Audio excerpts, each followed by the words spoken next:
Miller దగ్గరికి తీసుకుపోవాలి. Miller వచ్చేటప్పటికి పార్టీ వాడు అవుతున్నాడు, ఫస్ట్ పార్టీ వాడికి ప్రయత్నిస్తున్నాడు. వీళ్ళు అక్కడతో ఏమైపోతుంది, ఇదైపోతుంది.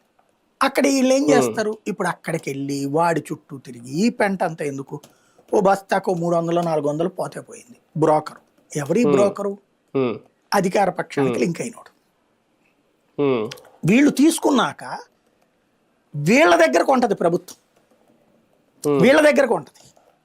మీకు ఇప్పుడు ఫర్ ఎగ్జాంపుల్ టమోటా ఉందండి, మొన్న రైతుకి ₹10 వచ్చింది, రూపాయి వచ్చింది. అప్పుడు ప్రభుత్వం కొంటున్నానంది. ఎప్పుడు కొన్నది అది, ఎవరి దగ్గర కొంది, రైతు దగ్గర కొందే, బ్రోకర్ దగ్గర కొంటుంది. ఇప్పుడు మొక్కజొన్న రైతు కూడా రేపు పొద్దున అమ్మేస్తాడు వీళ్ళకి, ఎవరికి, మధ్యలో బ్రోకర్కి అమ్మేస్తాడు దళారి. ఇప్పుడు ప్రతి రైతుకి ఏమన్నా ఇంట్లో ఇదివరకటి రోజుల్లో మంచులు ఉండేవి, నాకు బాగా తెలుసు, చిన్నప్పుడు చూసాం మేము. ఇంట్లో ఒక మంచి ఉండేది, తీసుకొచ్చి ఆ పండించిన పంట అందులో పెట్టేసేవాడు, వర్షానికి కూడా తడవదు అది మంచులో. లేదా ఒక రూము ఇంట్లో దానికోసం కేటాయించుకునేవాడు, పెద్ద ఇళ్ళు ఉన్నవాడు.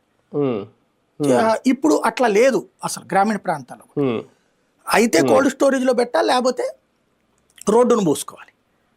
రోడ్డును పోస్తున్నప్పుడు ఏమైపోతుంది, వర్షము, తడి, లేకపోతే మంచు. ఈ కాలం మంచు కాలం ఏమైపోతుంది, దాంతో ఆ మంచు కారణంగా మెత్తబడి